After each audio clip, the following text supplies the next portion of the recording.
My son is almost 17. This Christmas we bought him an expensive computer gaming chair, as he plays a lot of online multiplayer shooters.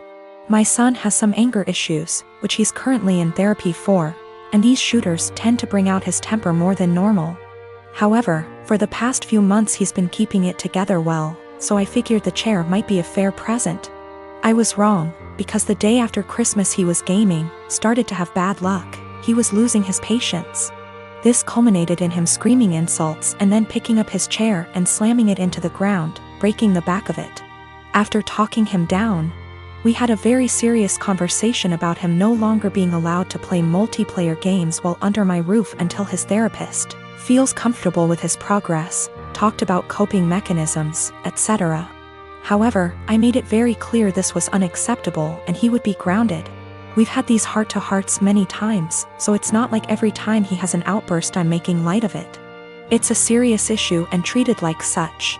However, when he came to me later that day and told me he'd like me to replace the chair because it was a gift, he really liked it and it would only be fair, the frustration, disbelief and disappointment in his behavior boiled over and I started laughing hysterically. As in a full laughing fit, barely able to breathe or talk.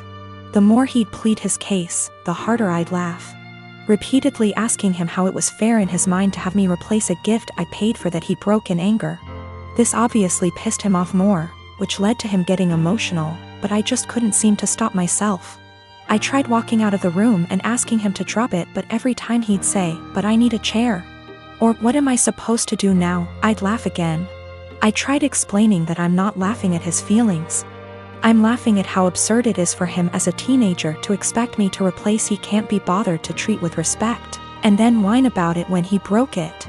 He's still pissed about it, and feels slighted. I feel bad for laughing, and honestly wonder if I had some sort of mini stress break myself. Because it's never happened before and I couldn't seem to stop. But at the same time, I stand by the fact that his request was ridiculous enough to make most people want to laugh. I am a 39 years old male, and I lost my late wife 6 years ago. I have a 16-year-old son, Daniel, and I recently got engaged to my fiancé of 2 years. Her mom and I aren't on good terms because of how she behaves. She's a controlling, self-centered, Dolly Parton wannabe. I learned to ignore, but she's been annoying Daniel and criticizing his personality regularly. He's a private kid and still hasn't gotten used to the new family dynamic, but he's in therapy and is doing fine. She keeps diagnosing him left and right, calling him antisocial, autistic and other crap. Fact is, Daniel is a shy, well-mannered kid, but people confuse that with being antisocial. Mother-in-law tried several times to force Daniel to open up by embarrassing him with personal questions on family dinners and test his personality type. I've realized the effect her behavior had on Daniel, so I gave him the choice to no longer be in the same room / house as mother-in-law, and he appreciated this a lot. Mother-in-law didn't like that Daniel kept his distance and no longer visits and kept ing about how spoiled he will become for her daughter to deal with. I told her to stop bringing it up, but she cried, "I'm just doing this for Danny." Last week she visited unexpectedly, wanting to say hi to Daniel. After Daniel greeted her, he went into the bathroom and she went into the living room with my fiancé. I was in my bedroom when Daniel came and said his journal was gone. We looked for it but didn't find it. I asked my fiancé, who was alone in the kitchen, but didn't see it. I paused for a second to ask where mother-in-law was. My fiancé said in the living room, but I saw her coming down the stairs. I asked where she was. She said the bathroom. I saw her purse in hand, so I bluntly asked if she took Daniel's journal. She looked offended and called for my fiancé when I insisted to see inside her purse. She wanted to leave, but I didn't let her. Fiancé told me to stop it, but I insisted, and the journal was there. Mother-in-law tried to explain this was her only chance to get to know Daniel better because she cares about him. I blew up at her and berated her for stealing from my son and told her she's banned from my house for the stunt she pulled. She argued with me, then left. My fiancé apologized for her but said banning her from the house was over the top. It backlashed and father-in-law argued and hoped his daughter realizes how I am and call off the wedding for refusing to apologize to Mil. Fiancé said her family won't come to the wedding till I reconcile with her mom and cancel the ban, but I won't let my son be disrespected in his own house and asked my fiancé to understand. I'm refusing to reconcile but am aware this could ruin my relationship with all my in-laws, not just mother-in-law, and my fiancé thinks I'm selfish to cause drama. I am a high school math teacher, and we were creating a schedule for next year and divvying up workloads. I noticed I got almost 50% of the test creation and had 2 plannings missing from my schedule next year, for every one for the other 6 women in my department. There are 8 of us. My department head assigned herself nothing as she is managing and needs every prep. But that's another quibble. I am not the newest and in fact have seniority some of these women, but I'm also not the most experienced, so it's not like these are struggling new teachers who need help. So, I asked why it was divided this way. I was told, well, Ms. Millie is pregnant and the rest of us have families. If you have to stay late, it's no big deal. I can go to my principal and deal with it that way. What they've done actually breaks the union contract. But I really was offended by this. I tried to explain my offense, and they literally stared at me gobsmacked. I actually want to know how to discuss this with them. These are all women who I have previously gotten along with and liked. When the last one, Ms. Millie, got pregnant this year, there have been some conflicts. She is in my grade level. And they made me take on some of her work basically because she had some complications. This I did, but I think planning for me to do more is very different than an emergent health issue. As well as some uncomfortable situations for me, having to participate and buy stuff for her baby shower. When I'm not really into those things, but I did so to not cause waves. A lot of people have advised go to the union, go to the principal, and I absolutely will if necessary.